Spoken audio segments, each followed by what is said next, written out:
কারণ কাজের গতি কতটুকু এটা আপনাদের এই সভা দেখে মজমা দেখে বুঝা যাইতেছে।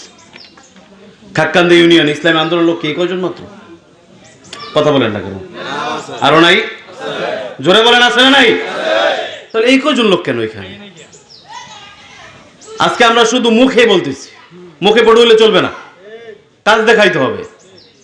আজকে অন্য দলের ওরা বিশাল স্টেজ করে প্রোগ্রাম করে, আমরা কেন পারবো না? এখন আমাদের একটা দোষ আছে, দোষটা হলো আমরা পয়সা ভাঙতে চাই না। পয়সা ভাঙার অভ্যাস করেন। দল যদি চাঙ্গা করতে হয় আগে নিজের পকেটের থেকে ব্যয় করতে হবে। রাজি আছি ইনশাআল্লাহ? ব্যয় করা শুরু করেন, গরিবের পাশে দাঁড়ান, অসহায় দারিদ্র যারা আছে তাদের পাশে দাঁড়ান। শুধু বক্তব্য দিলে হবে না, যেই জায়গায় যেটা দরকার সেটা করতে থাকেন। মানুষ এখানে অন্যায় করছে, এই যে আমাদের মুরব্বী বললেন বাজার ঘাট সব জায়গা দখল করছে, আমরা সেখানে কেন প্রতিবাদী হতে পারি না? আমাদের প্রতিবাদী হতে হবে। সব জায়গায় পিঠ পুছলে চলে না, কিছু জায়গায় হাতও ঘুটাইতে হয়। কথা ঠিক না ঠিক? কারণ আমরা জানি আমাদের আমির যেরকম ভাবে মাথায় পাগড়ি বাঁধতে পারে, ওই পাগড়ি খুলে আবার কোমরে বাঁধতে পারে। কারণ 5 আগস্টের কথা বারবার শুনতেছেন, যেটা মানুষের কাছে নজিরবিহীন হয়ে গেছে, ইতিহাস হয়ে থাকবে। যে বাংলাদেশের অন্য অন্য জাতীয় নেতারা তখন এসির ভিতরে বসেছিল, একমাত্র ছাত্র আন্দোলনে ছিল। জাতীয় নেতাদের মধ্যে থেকে একমাত্র আল্লামা সৈয়দ মোহাম্মদ ফয়জুল করিম দামাত বরকাতুহুল আলিয়া রাস্তায় ছিলেন। কথা ঠিক বললাম না? ঠিক বললাম?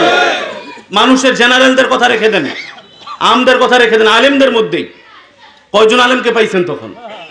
আজকে তো এক একজন বিশাল মজমা করে বক্তব্য, কেউ মাইক ফাটায় ফেলতেছে, চেহার ফাটায় ফেলতেছে।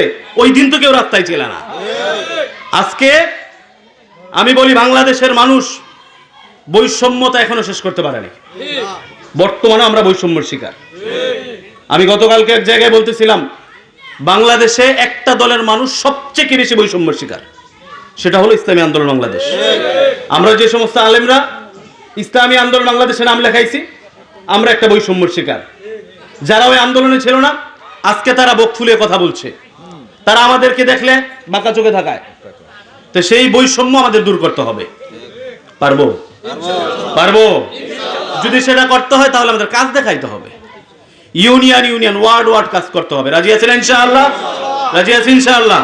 আল্লাহ তাআলা আমাদের সবাইকে কবুল করুক। সময় অল্প, আজানের সময় হয়ে গেছে, এখানে আর কথা লম্বা করা যাবে না। আমরা সবাই দুরূদ শরীফ পড়ি। আল্লাহুম্মা সাল্লি আলা মুহাম্মাদ ওয়া আলা আলি মুহাম্মাদ কামা সাল্লাইতা আলা ইব্রাহিম ওয়া আলা আলি ইব্রাহিম ইন্নাকা হামিদুম মাজিদ।